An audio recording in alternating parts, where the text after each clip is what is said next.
Alli Torban is a senior data literacy advocate at Data Literacy LLC. This was a quite recent new role. She also co-founded the learning community Elevate, where she's mentored over 100 budding data visualization designers, including myself. Her efforts to share knowledge on her popular podcast, dataviz Today, earned her the Impactful Community Leader Award from the Data Visualization Society. Today, she is going to talk to us about how to build your creative toolkit in data communication. Wow, thank you so much, Marilia. I'm so happy to be here. See if I can share my screen. All right, yeah, it looks like it's up. Okay, welcome everyone. As Marilia said, I am Alli Torban, and by the end of this talk, you will see creativity in a new way, believe that you are creative, and have a few tools to start using today. So across the top is what we'll look at today. What is creativity? How to care for it, coax it out, and communicate it. So who am I to be talking to you about creativity? I would absolutely love to tell you that I am the most creative person in that room today and online. But unfortunately, that's just not true. And it doesn't need to be true. We are all creative, and I'll prove it to you in a moment. But over the past 5 years, I've navigated my own transformation from a data analyst running SQL queries all day to a creative information designer. And I started out by creating data visualizations for my clients, typical line chart, bar chart.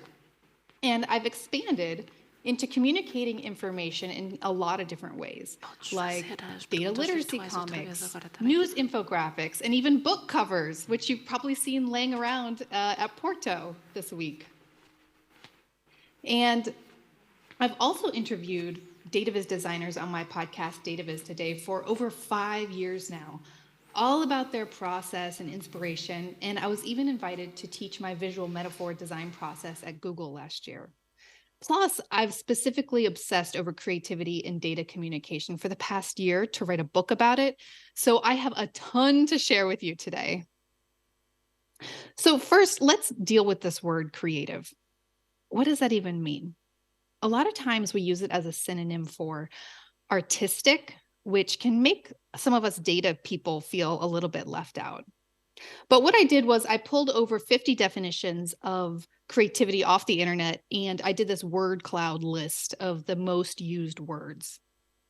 And I think if you asked, the random person what the definition of creativity is, they'd probably say something like it's the ability to create original ideas. And after studying creativity for the past year, I would actually reach more for these words. It's a skill or a process that helps you generate possibilities. And while originality is really important to creativity, I'd argue that if an idea is meaningful to you or other people, that's actually more important. And we'll explore more of that soon. So in the book, Unlocking Creativity by Fisher and Williams, they define creativity as generating many variations of an idea or remixing ideas. And then you assess the idea. Is this original to me, my community, or all humans? And it can be any of those. That's the originality part, but it can be any. If the idea is original to me, but not someone else, it's actually still creative. And then you assess the idea further. Is this idea meaningful and ethical? Is it useful to me in some way or to someone else? And the tricky part is sometimes the usefulness isn't immediately apparent, but it still gets there. And also you want to know, does this idea follow our values? I think you can agree that we do not need any more creative ideas that are unethical. So this is how I define creativity now. And to me, the most mind-blowing part are these 3 little words. It can be any. The originality of an idea can be any of the following: original to me, my community, or to all humans. And we often get caught up and think, oh, well, my idea has to be original to all humans or it's a failure. And we set this impossibly high standard for what's considered creative, and it makes us not even want to try. Our standard for a creative idea is so high, it keeps us from trying. But guess what? The standard isn't that high. And I want to share research with you that proves that, and it defines creativity in four different types. And this is going to change the way you see creativity. I know it has for me. So this is called the 4C model of creativity by Kaufman and Bagetto.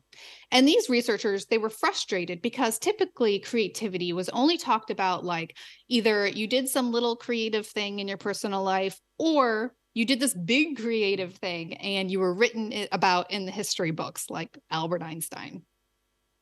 There was no language for the space in between.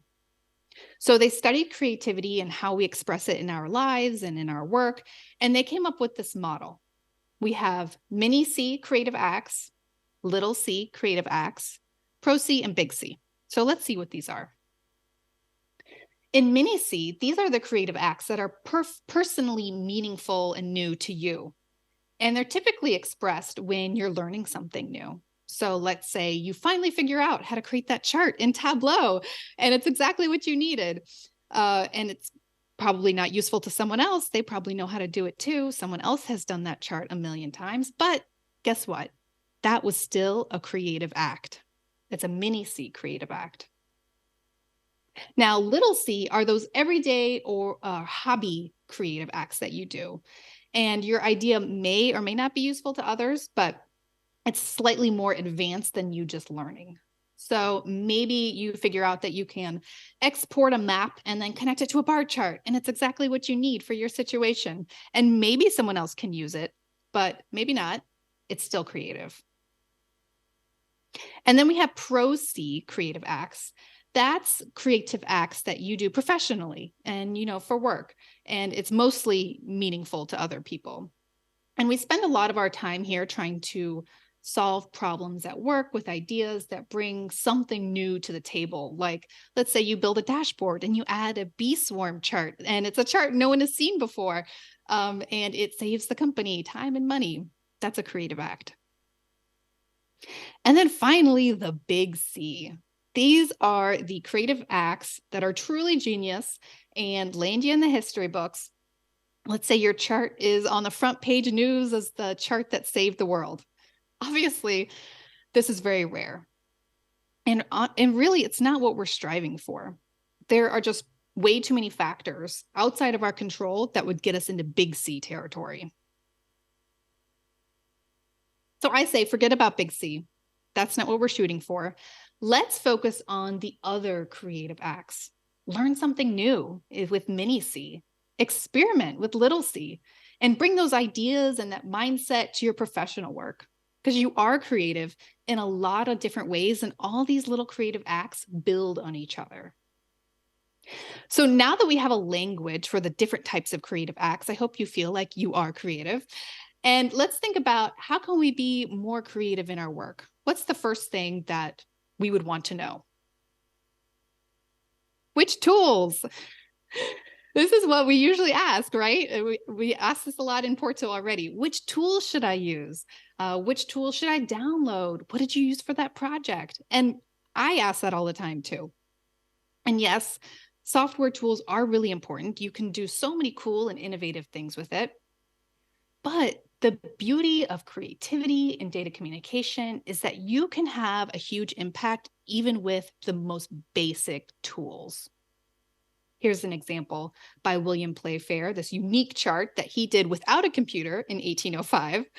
And I would say he landed in big C territory. So we don't necessarily need software to be creative. So I won't be talking about software tools today. Instead, I want to focus on the skill that no one can take away from you, and that's creativity in your brain. And unlike a software tool, it doesn't need the internet, it doesn't need an outlet, it can't get acquired by a big company, and it doesn't get phased out, but you do have to care for it. And that brings us to our first non-software tool for your creativity toolbox, which is caring for your creativity. Now, I learned this important lesson that you have to care for your creativity back in 2020 when I started creating these dataviz inspired wallpapers. And it's kind of a way to cope with the pandemic anxiety that we all felt. And so for 100 days, I would choose a chart type and a style from a year ranging from 1920 to 2020, try to recreate that style in using dataviz as an inspiration. And for the first 50 days, I thought I was a creativity machine. I was just taking inputs, remixing it, and pushing out beautiful wallpapers. But you probably know where this is going. I burnt out. And I felt like my mind was just a brick wall. No ideas in, no ideas out. And I realized I am indeed not a creativity machine, and that creativity has a natural rhythm to it, actually. You can't just jam inputs in and constantly expect outputs. So the first tool in your creativity toolbox is to think about arranging your activities around creativity's natural rhythm. And based on my experience and my interviews and reading creativity research, I've developed this visual for the creativity flow. So the first part of the flow is when you start a new project and you're positive and open to ideas, inspiration, having new experiences. And actually, research by Kaylee Smith and others found that the strongest personality predictor of creativity was actually openness to experience. The amazing designer and artist Stephanie Posavec told me on my podcast, I like to go and sit in a cafe with a notebook. That's how I come up with ideas. When you feel the bustle of people around you working, you feel like you're part of the noise of the cafe. The second biggest personality predictor of creativity in the research by Kaylee Smith was actually conscientiousness, which I found very interesting, or being dutiful. And I put that on the other side of the flow because it is really important, right? This is where you just put your head down and do the work. And you need a little bit of that when you're trying to create something. So that's on the other side of the creative flow. And science illustrator Mesa Schumacher told me, sometimes I go for a walk and I sit down and I say, okay, no coffee break until you've worked through this. Just making myself plow through that difficult portion can get me there. And then very, very, very importantly, you need rest or you need to get feedback from others. It's the center of this creativity flow. You have to constantly be coming back to it. Andy Kirk, who you may know, told me on my podcast, if I've worked on something in an afternoon, rather than persevere through the fog, I'm better off leaving it for the day and sleep on it. I often find that a bit of distance has helped me solve something. So you can see how balanced it feels to move through this flow as you're working on a project. You can't just sit down and think, okay, now I'm going to execute my creative ideas that will immediately start channeling through me and then just get upset when that doesn't happen. Creativity is a rhythmic flow, and it includes times of being open and positive, and then resting, and then executing, and then resting again. And like Andy, I like to use time and space to delineate these different phases. And it is also really important to note that there's a larger rhythm at play with this. Austin Kleon said that creativity has seasons, and just like the weather, sometimes you're in a creative winter and you're executing this creative flow when you're just really not into it and not inspired. And that's okay. That's just going to happen. But sometimes you're in a creative spring and you're executing this flow and you're just totally feeling it. All your ideas are blooming. That's going to happen too. But you just have to be patient with yourself because creativity has its own rhythm and it has a larger rhythm in life as well. So how can we use this creative flow today? Well, I think it's pretty clear how to get feedback and rest and dutifully execute. We're pretty natural at that. But having an open mindset can feel like a passive activity. But did you know that you can actually cultivate a mindset that's open to experience? And to do that, I have my favorite exercise. It's called Bad Gifts. And it's a classic improv technique that I learned from a conflict resolution expert named Michelle Hellman.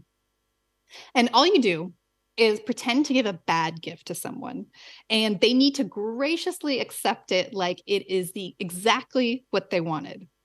So here's an example. Here's a wet sock that I found behind the washing machine. And then you have to graciously accept it. Like, oh, thank you so much. This is exactly what I need to cool myself off after my workout. And this is so out of the ordinary of how we typically react to something like that. But that's the point. If you're going to come up with an idea that's out of the ordinary, you have to get yourself in the mindset of accepting out of the ordinary things. So doing this exercise has really helped me give my ideas a chance to bloom before I snip the bud. An example of this is I was in the library waiting for my daughter to pick out a comic that she was reading. She's 9 years old. She loves all the comics. And I had the idea, oh, maybe I could do a comic about data literacy for dataliteracy.com. But then I immediately started thinking, I can't draw. All the criticisms, I can't draw.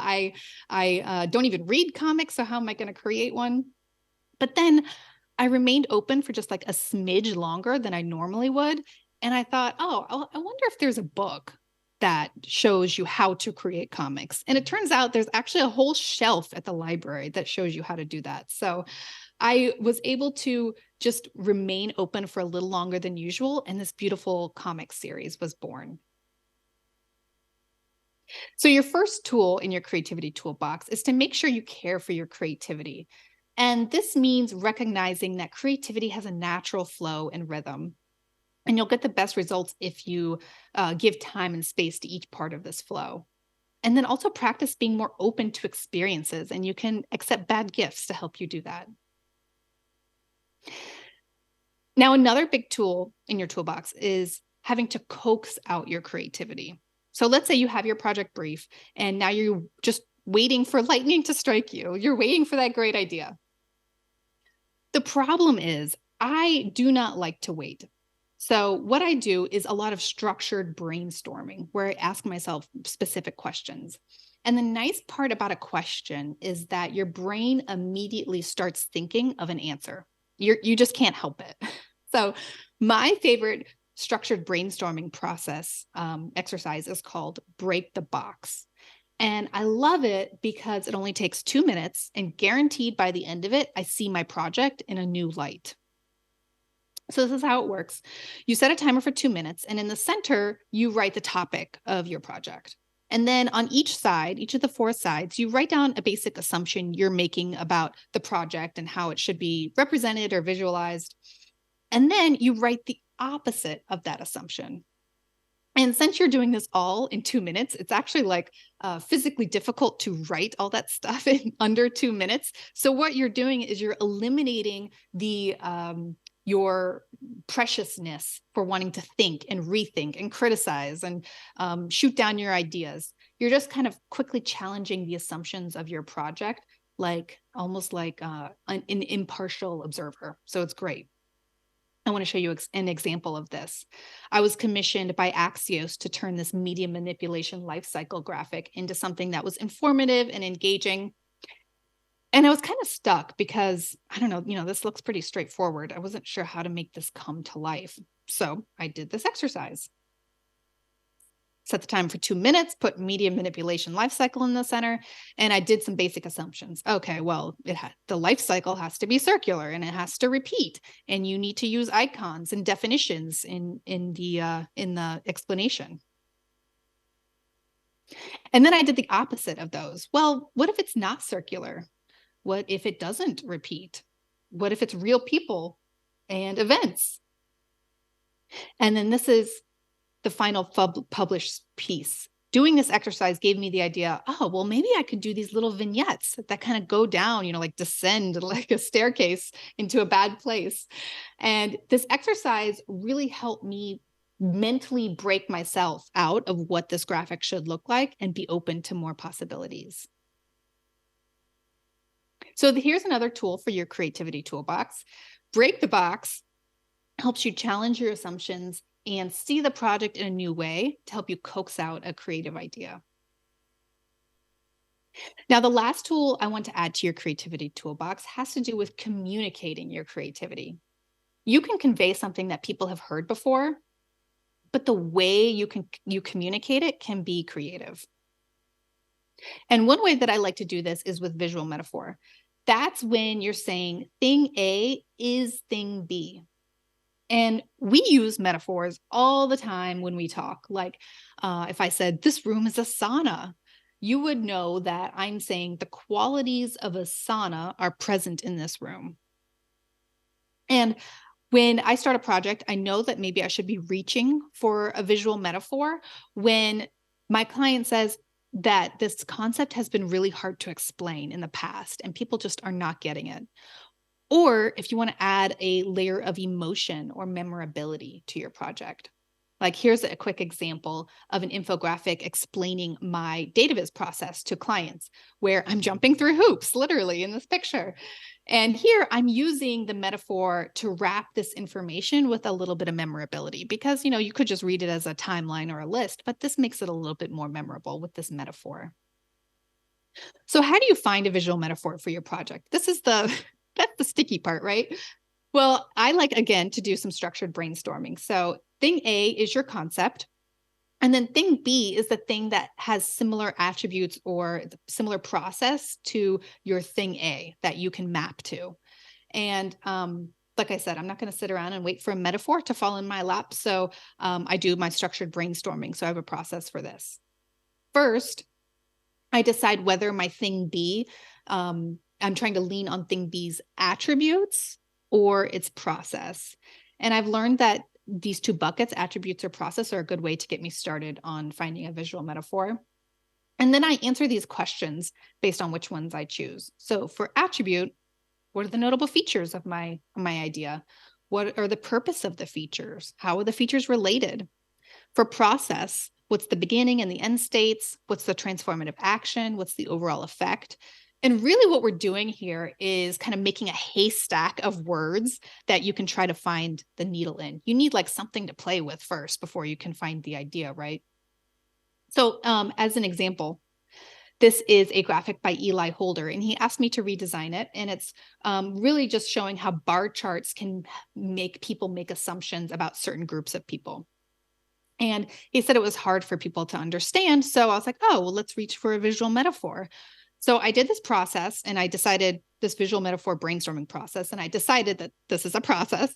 And so I answered those questions about beginning state, transformative action, end state, overall effect. And then I went and circled keywords. So this is the second part of the structured brainstorming. Circle keywords. These are the big nouns, the verbs, the words that like immediately make you see something in your head. Those are really great subjects or seeds to use for your visual metaphor.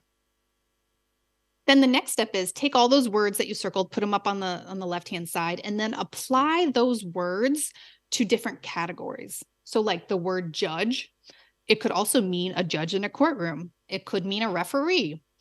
For magnify, I had written the word optic. And that made me think of an optic diagram where you're looking through a lens and what you see isn't exactly what is.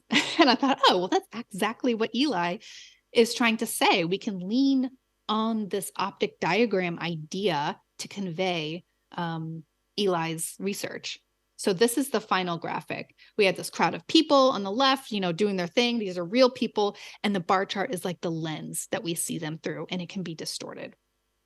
And we actually tested the original graphic and this graphic, and 30% of people kind of understood the first graphic, and about 75 people understood what this graphic was saying with no context. So we know that this new graphic is working. So definitely test your visual metaphors because sometimes they can hurt rather than help. So use this visual metaphor tool when you need to add emotion or memorability to your project, or you're just constantly hearing like people aren't getting this concept. Maybe you can lean on a metaphor. So think about whether you're representing an attribute or a process, answer those questions, create your haystack of words, circle the keywords, apply those words to other categories, and then sketch and test. So now I hope you feel empowered to start building your creativity toolbox with these first few tools and care, coax, and communicate. And you might be wondering, when should you break out these tools? When should I be creative and when should I just stick with what works? And I like to assess my project on these 4 scales. So how much time does my reader have? Do I need to capture my reader's attention? Have there been struggles conveying this in the past? And how much time and resources do I have as a designer? And if I look at the average of these scales, and if I'm more towards the left-hand side, I should probably stick with what works. My reader doesn't have a lot of time. I don't have a lot of time. I don't need to capture their attention. Like, let's do the bar chart. If I'm more on the right-hand side, my reader has a lot of time. I have a lot of time. We need to catch their attention. Hey, then this is the time that you can probably experiment and pull out some creativity tools. So in summary, to care for your creativity, move through these phases during a project. Be positive and open, get feedback and rest, dutifully execute, loop back around, and keep going. And you can give bad gifts to practice being more open to experience. To coax your creativity, don't wait around for lightning to strike. Try structured brainstorming like this break the box activity. And then try something new in the way that you communicate, like with a visual metaphor. In closing, remember, even when you're learning, you're being creative. And today is the day to start your creative journey. Thank you.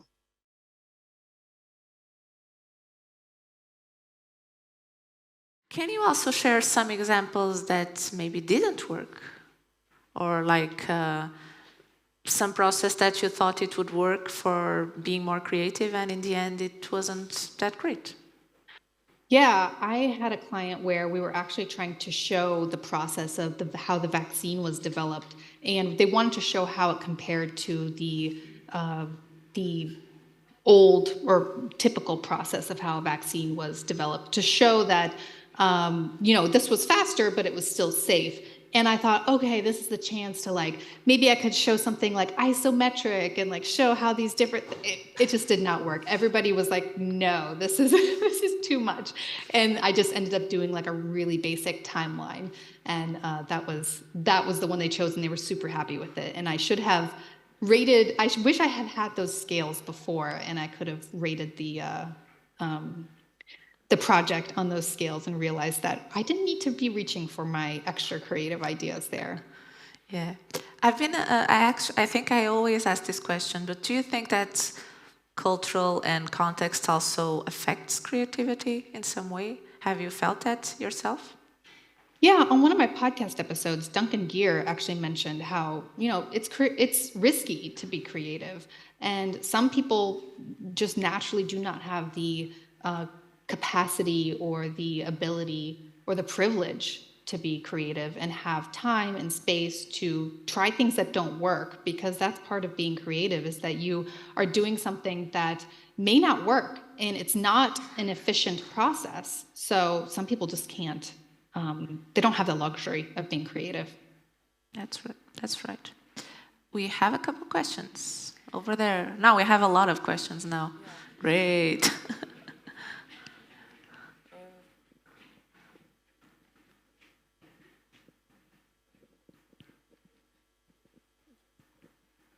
Hi, Alli. This was an incredible talk. I think I've got so many ideas. It was really generative. So thank you for that. My question is, I feel like I go through projects, right? And you kind of learn things, and then you learn from your mistakes and everything, but I never have the time to build up a process, right? Like, oh, these are the things that I've learned from this, and this is how I'm going to apply this in the future. It's a lot more intuitive, like, oh, I hope I learned enough.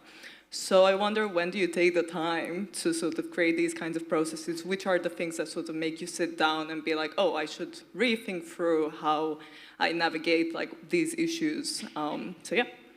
Yeah, and that's a great question, because this has been such a big process for me, because my projects have been pretty haphazard in what creativity tools that I'm using. But I have found thinking about it helps, and then also writing it down, having a list of ideas that you can go to, almost like a troubleshooting guide, like, oh, I'm not inspired. What are a few things that I could do right now?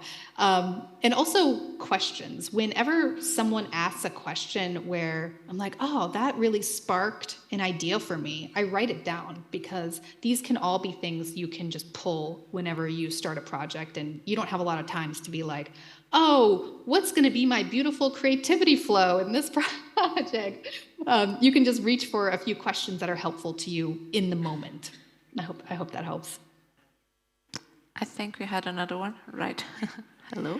Hi, Alli. It's Simran. Hi, Simran. I loved how you actually tested the visual metaphor, and I was wondering if you could expand on that and, I don't know, give us ideas for other questions we should be asking readers to test whether a visual works or not. Yeah. Testing is such a cool topic that I wish that we talked more about in dataviz. So what we did was I used this website called Usability Hub, where you can get any number of testers that you want, and you can, refine them by psychographics and demographics if you'd liked. But what we did was we took 20 testers and we showed them the initial graphic, and we gave them no context, no extra words, and we just said, an open question, what do you think is happening in this graphic? And then they just had to describe it in a sentence or two. And then both Eli and I went through the answers, and we would mark yes or no if they were just on the right track. They obviously couldn't get it all right because they had no context, but we just did yes or no whether they were on the right track. And then we did the same thing, but with different testers for the new one. And then we did yes or no whether they were on the right track. And that's where we got the 30% to 75%. And, I've tested before with a lot of people, like 100 people. I've tested with like 3 people. I have found, you really only need, 5 people before they kind of start saying the same things over and over again. So you really don't need that many people to test a graphic before you start realizing, oh, these are the weak points, or oh, this is working, or this isn't working. So yeah, you don't need a lot. So you can grab a couple people in your office, just a handful, and be like, what do you think is happening here? And just let them open free response on it. And that will give you a good idea of if it's working. Good. We have a couple of questions from the virtual audience.